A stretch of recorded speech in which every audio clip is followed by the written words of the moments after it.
13 ஆண்டுகளுக்கு மேலாக தமிழகத்தின் ஒப்பற்ற வீடு மற்றும் மனை சார்ந்த அனைத்து தேவைகளுக்கும் சிறந்த ஒரே நிறுவனம் நிம்மதி ப்ராப்பர்ட்டி மேனேஜ்மெண்ட். தங்களின் தேவை எங்களின் சேவை. தொடர்புக்கு 7667008999.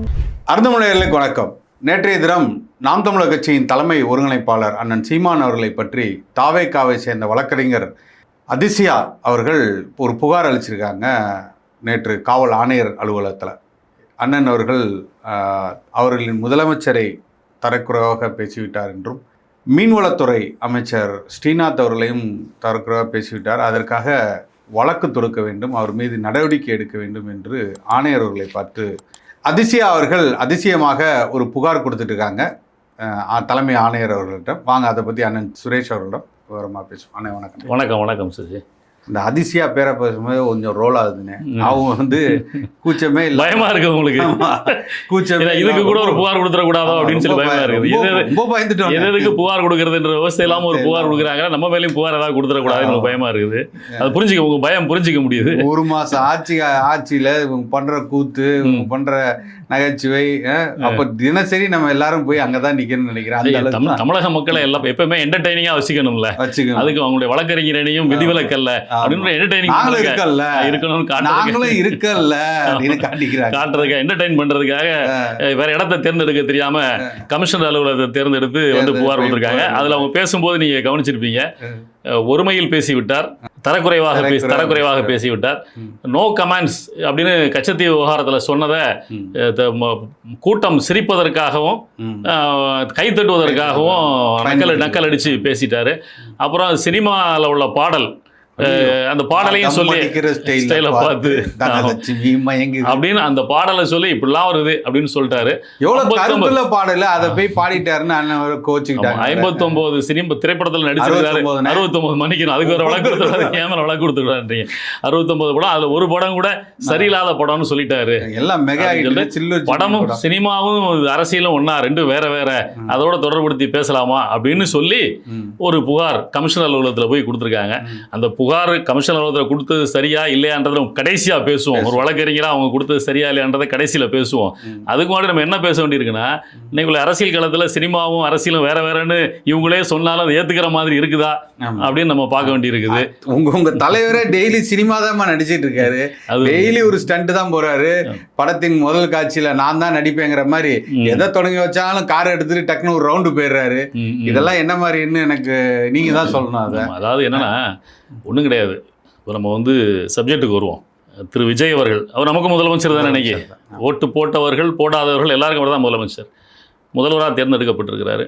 அவர் அரசியலுக்கு வரணும் அப்படின்னு சொல்லி அரசியலுக்கு வரப்போகிறோன்றதை முன்கூட்டியே திட்டமிட்டு வந்தவர் தான் அவர். அவருடைய தகப்பனார் பல முறை பேசியிருக்கிறார். ரசிகர் மன்றம் மக்கள் மன்றமாக மாறி அரசியலுக்குள்ள வரப்போற மக்கள் இயக்கமாக மாறும் பொழுதே அரசியலுக்கு விஜய் வருவார் அப்படின்றது சொல்லப்பட்டது. இது இன்னைக்கு ஒரு வருடம் 2 வருடம் இல்லை, ஒரு அரசியல் கட்சி ஆரம்பிச்சு 2.5 வருடங்கள் ஆயிருந்தா கூட அதுக்கு முன்னாடியே பல வருடங்களுக்கு முன்னாடியே அரசியலுக்கு வரப்போறோம் அப்படின்ற மனநிலை அவருக்கு வந்துருச்சு. அது குறித்து அதை மக்கள்கிட்ட அந்த எண்ணத்தை உருவாக்கிட்டார், அவர் ரசிகர்கள்ட்டையும் உருவாக்கிட்டார். அப்போ அவருக்கு ஏற்கனவே அரசியலுக்கு வரப்போறோம்னு தெரியும். நீங்கள் சினிமா வேற அரசியல் வேற இல்லைன்னு சொல்கிறீங்கல்ல. பட் ஆனால் இன்னைக்கு அந்த சிங்கப்பெண் அதிரடிப்படைன்னு ஒன்று ஆரம்பிச்சார்ல, அதில் பேசும்போது என்ன சொன்னார் அவர்? தனி மனித ஒழுக்கத்தை பற்றி பேசினாரா இல்லையா? அப்போ ஒரு சினிமாவுக்கு வர பண்ணிக்கணும், இது அரசியலுக்கு வரணும்னு நினைக்கிற ஒருவர் சினிமா நடிகராக இருந்தால் கூட அவர் அந்த திரைத்துறையில் இருக்கும்போதும் தனி மனித ஒழுக்கத்தோட மக்களுக்கு தனி மனித ஒழுக்கத்தை போதிக்கிற மாதிரி நம்ம நடந்துக்கணுன்ற எண்ணம் அவர் இருந்திருக்கணுமா இல்லையா? ரொம்ப சாதாரணமாக ஒரு உதாரணம் சொல்லுவோம். திரு எம்ஜிஆர் அவர்கள் சினிமா துறைக்கு இருந்து அரசியலுக்கு வந்தார்.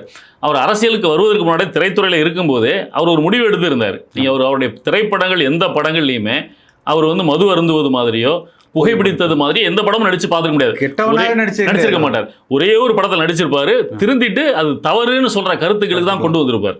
அப்போ என்ன அப்படின்னு சொன்னா, நம்ம பொது வாழ்க்கையில் இருக்கிறோம், பொது வாழ்க்கைக்கு வரப்போறோம் அப்படின்னு முடிவு பண்ண ஒரு நடிகர் மக்களுக்கு அந்த கருத்தை விதைக்கணும் அப்படின்றதுக்காக அவர் மக்களுக்கு நல்லது தன் திரைப்படம் மூலமா தெரிவிக்கணும் முக்கியமா இருக்கு இல்லையா? கொள்கை, தன்னுடைய தத்துவம் எல்லாத்தையும் பேசியிருக்கிறார்.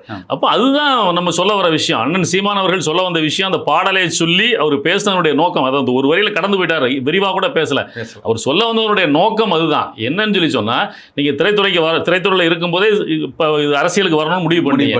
நீங்க திரைத்துறையில முதல்ல உள்ளுக்கு நுழையும் போது நீங்க உங்களுக்கு ஏற்ற மாதிரி முடிவு எடுக்க முடியாது. ஏன்னா நீங்க திரைத்துறையில கால் ஊனணுன்ற பொழுது இயக்குனர்கள் என்ன சொல்றாங்க, தயாரிப்பாளர்கள் என்ன சொல்றாங்க, படம் ஓடுவதற்கு என்ன செய்யணுமோ அதை தான் நடிக்க முடியும். அதில் மாற்று கருத்து இல்லை. ஆனால் நீங்கள் சினிமாவுக்கு வர்றதுக்கு, இது அரசியலுக்கு வர்றதுக்கு முன்னாடி நீங்கள் என்ன சொல்லி அரசியலுக்கு வந்தீங்க? இல்லை அரசியலில் வந்ததுக்கு அப்புறம் தேர்தல் பரப்புரையின் பொழுது நீங்கள் என்ன சொன்னீங்க? அரசியலின் உச்சத்தில் இருந்த நான். அப்போ நீங்களே சொல்றீங்க சினிமா துறையில் உச்சத்தில் இருந்த நான் சொல்லி தான் நீங்கள் வந்தீங்க. சினிமா துறையில் உச்சத்தில் இருந்தீங்கன்னா உச்சத்தில் இருக்கிற ஒரு நடிகர் என்ன சொல்றாரோ அதை தான் இயக்குனர்கள் இயக்குவாங்க, தயாரிப்பாளர்கள் படம் தயாரிப்பாங்க. இதுதான் இன்னைக்கு சினிமா துறையில யதார்த்தமான விஷயம். நீங்க யாரை கை காட்டுறீங்களோ அவங்க தான் தயாரிப்பாளர், அவங்க தான் டைரக்டர். அப்போ நீங்க அதை இது பொது வாழ்க்கைக்கு வரணும், அரசியலுக்கு வரணும்னு முடிவு பண்ணதுக்கு அப்புறமாட்டு கூட நீங்க நடித்த படங்கள்ல எந்த படத்துலயாவது மக்களுக்கு நல்லது சொல்ற விஷயத்த வச்சிருக்கிறீங்களா? இல்லை தண்ணி அடிக்காமல் அந்த மாதிரி உள்ள விஷயங்கள் வச்சுருக்கிறீங்களா? அதை குறிப்பிட்டு பேசுகிறதுக்கு தான் நான் தம் அடிக்கிற அழகை பார்த்துனீங்க.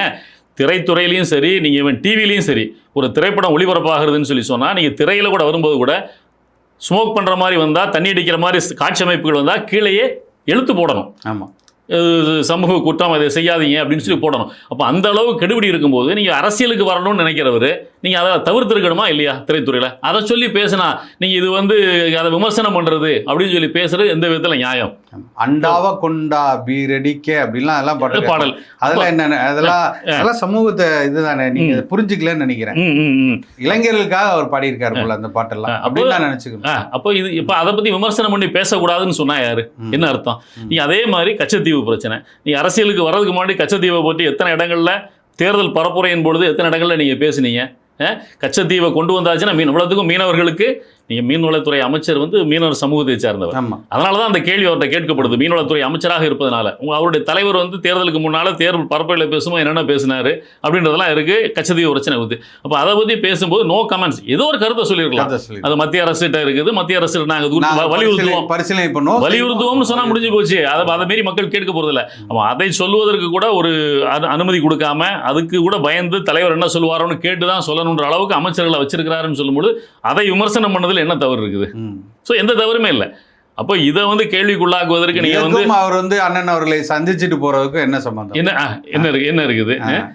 அப்போ இது குறித்து நீங்க புகார் கொடுக்கறதுக்கு கமிஷனர் அலுவலகத்துக்கு, சிஓபி அலுவலகத்துக்கு போறீங்கன்னு சொல்லி சொன்னா உங்களுடைய சுய விளம்பரம். எப்படி உங்க தலைவர் முதலமைச்சராக இருந்து கொண்டு ஒவ்வொரு நிகழ்வுமே ஒரு சினிமா பாணியிலேயே கொண்டு போறாரோ, அந்த சினிமா பாணியிலே விளம்பரம் செய்யணும்னு நினைக்கிறாரோ. சிங்கப்பெண்ல இந்த பாடல காவல்துறை பாடுனுச்சுன்னு. அப்ப சினிமாவுக்கும் அரசியலுக்கும் சம்பந்தம் இல்லையே, நீங்க எப்படி சம்பந்தப்படுத்தி பேசலாம்னு சொல்றதுக்கான உரிமை உங்களுக்கு என்ன இருக்குது? ஒரு அரசு நிகழ்ச்சி, சிங்கப்பன் அதிரடி படை நிகழ்ச்சி, அந்த படை தொடங்குகின்ற தொடக்க நிகழ்ச்சி, அதுல பேக்ரவுண்ட் மியூசிக் எல்லாமே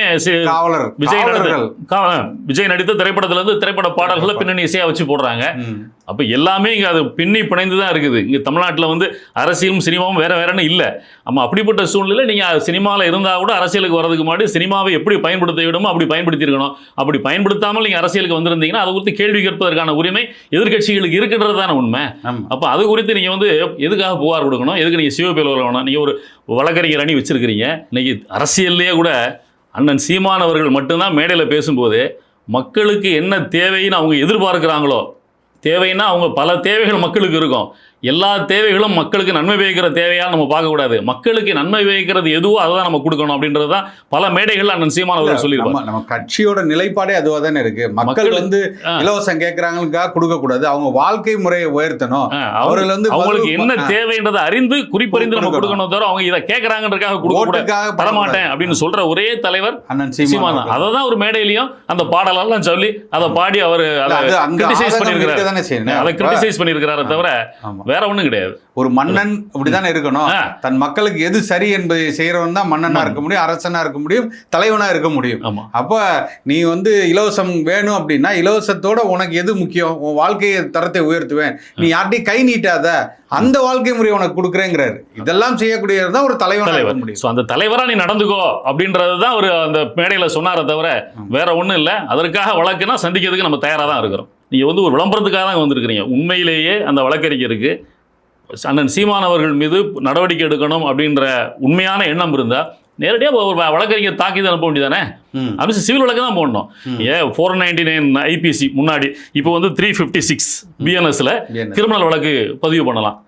அப்போ கிரிமினல் வழக்கு ப்ரைவேட்டாகவே போடலாம். நீங்கள் காவல்துறையில் போய் புகார் கொடுத்து காவல்துறை தான் வழக்கு பதிவு செய்யணுன்ற அவசியமே கிடையாது. எந்த இடத்துல ஏன் நீங்கள் அரசை கையில் வச்சிருக்கிறீங்க, நீங்கள் காவல்துறையில் போய் புகார் கொடுக்கணும்னு அவசியம் இல்லை, சுயமட்டாவோட வழக்கு பதிவு செய்யலாம். அப்படி இல்லைன்ற போது நீங்கள் வழக்கறிஞர் நீ வச்சிருக்கிறீங்க, நீங்கள் நேரடியாக தாக்கியது வழக்கு அனுப்பிச்சிட்டு அவர் மன்னிப்பு கேட்க சொல்லுங்கள். அவர் மன்னிப்பு கேட்க மாட்டேன் அப்படின்னு சொல்லி சொன்னார்னா நீங்கள் நேரடியாக நீதிமன்றத்தில் டெஃபமேஷன் வழக்கு போடுங்க, டெஃபமேஷனில் தொகை கேளுங்க, நீதிமன்றத்தில் சந்திப்போம். அண்ணா நாம் தமிழர் கட்சியிலும் வழக்கறிஞர் பாசறை இருக்கு இல்லையா, அவங்க அதை சந்திக்க போகிறாங்க. நீங்கள் இப்போ கூட நம்ம சொல்கிறோம் ஒன்றுமே கிடையாது, நீங்கள் புகார் கொடுத்துட்ட ஒன்று வழக்கை பதிவு பண்ண சொல்லு, இல்லை நோட்டீஸ் அனுப்பு. சீமானோடு சந்திக்கிறதுக்கு தயாராக இருக்காரு. இந்த மாதிரி ஒவ்வொரு விஷயங்கள் வரும்போதும் இது கொஞ்சம் தான், இப்போ ட்ரைலர் தான் போயிட்டு இருக்குது. இன்னும் ஒரு 6 மாதம் கழிச்சு நீங்கள் இதே பாணியில் பயணம் செஞ்சீங்கன்னா உங்களுக்கு மிக கடுமையாக விமர்சனம் பண்ணுவதற்கு தயாராக இருக்கிறோம். அதனால் அந்த விமர்சனங்கள் சாதாரணமாக நிற்காது. அதனால் சீமான் வாயிலிருந்து நீங்கள் அவ்வளோ எளிதாக தப்பிக்க முடியாது. நிச்சயமா. அதனால் நீங்கள் முதல்ல சட்டத்தை ஒழுங்காக படிச்சுக்கோங்க. படிச்சுட்டு வந்து ஆட்சியை ஒழுங்காக செய்யுங்க. வந்து இவர மேலே வழக்கு தொடுக்கிறதா இல்லையான்றதை நீங்கள் முடிவு பண்ணுங்க.